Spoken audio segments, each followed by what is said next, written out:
이런 파워포인트에도 함정이 있습니다. 우선 파워포인트에서 우리가 메뉴를 이용해서요, 정해진 그래프는 편집하기가 어렵습니다. 그리고 모든 정보들을 똑같이 보여주고 있거든요.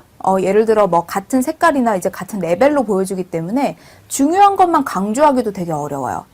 또한 파워포인트의 그 삽입 메뉴를 이용한 차트 메뉴뿐만이 아니라 우리가 가지고 있는 도형 메뉴로도 충분히 그래프를 구현해낼 수 있다는 점에서 또 생각을 해볼 수가 있고, 그리고 도형의 변형으로 효율적인 디자인의 그래프를 만들어낼 수 있기 때문에 무조건 파워포인트에서 제공하는 차트만 이용하라 라는 말씀은 제가 드릴 수가 없을 것 같아요. 말을 아무리 해봤자 뭐 하겠어요. 직접 보여드릴게요. 왼쪽에 있는 차트는 우리가 많이 알고 있는 파워포인트의 삽입 메뉴로 들어가서 만들어낸 차트고요. 오른쪽은 제가 임의대로 도형을 가지고 만들어낸 차트입니다. 그리고 비율은 그 왼쪽에 있는 그래프의 비율을 통해서 대략적으로 지금 현재 맞춘 상태이고요. 지금 보시면 우선 첫 번째 왼쪽에 있는 그림의 차트는 우리가 굉장히 익숙하게 보고 있는 차트죠. 색이라든지 아니면 다른 것들을 아무것도 조정하지 않고 1, 2, 3, 4분기 모든 것들을 똑같이 보여주고 있는 파이 차트입니다. 그리고 오른쪽에 있는 차트는 각자의 1, 2, 3, 4분기를 보여준과 동시에 가운데에 이미지를 넣었죠. 내가 만약에 어떤 여행이라든지 어떤 특정한 주제를 가지고 차트를 작성한다라고 하면은 이 가운데에 내가 이야기하고자 하는 주제에 관련된 이미지를 넣어서 이걸 보고 있는 타겟이 그러면 이거는 어떤 내용을 나타내는 여행에 관한 것을 나타내는 그래프다, 뭐에 관한 것을 나타내는 그래프다 라고 하는 식으로 머릿속에 자연스럽게 한 번 더 인지를 하게 되죠. 상대적으로 왼쪽에 있는 그래프는 물론 빨리 만들려면 얼마든지 빨리 만들 수 있는 그래프지만 실제로 이걸 보고 있는 타겟의 머릿속에 오래 남기에는 어려움이 있습니다. 네, 그리고 중요한 데이터를 그래프로 이번에는 강조를 해볼 텐데요. 파워포인트에서 보여주고 있는 차트가 이런 것들을 강조하지 못하기 때문에 우리는 도형을 써서 특정한 데이터를 강조한 그래프를 만들어낼 수가 있겠습니다. 지금 여러분들이 보고 있는 이 차트들 보이시죠? 이 그래프들을 보면은 왼쪽에 있는 바 그래프부터 중간에 파이 그래프, 그리고 제일 마지막에 누적 막대 그래프까지 여러분들은 가장 먼저 어떤 것이 눈에 보이시나요? 네, 저도 그 의도로 만들었습니다. 주황색으로 보이는 특정한 부분들이 있죠.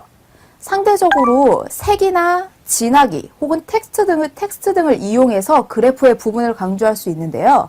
지금 여러분들이 보고 계신 이 그래프들은 색을 상대적으로 분명한 색을 써서 진하고 상대적으로 분명한 색을 써서 어떤 특정한 부분들을 강조해야 되는 겁니다.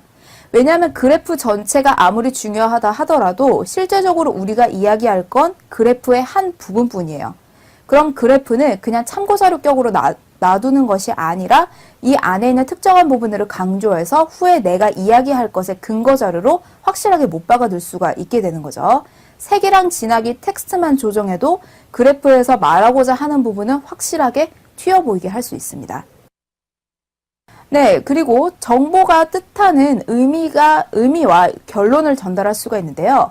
여러분들이 지금 표를 보시면 제가 몇 가지 이제 내용들을 가지고 왔는데 이 전체적인 내용이 물론 중요하겠지만 그 중에서도 내가 이야기하고자 하는 건 특정적인 한 부분일 가능성이 높습니다.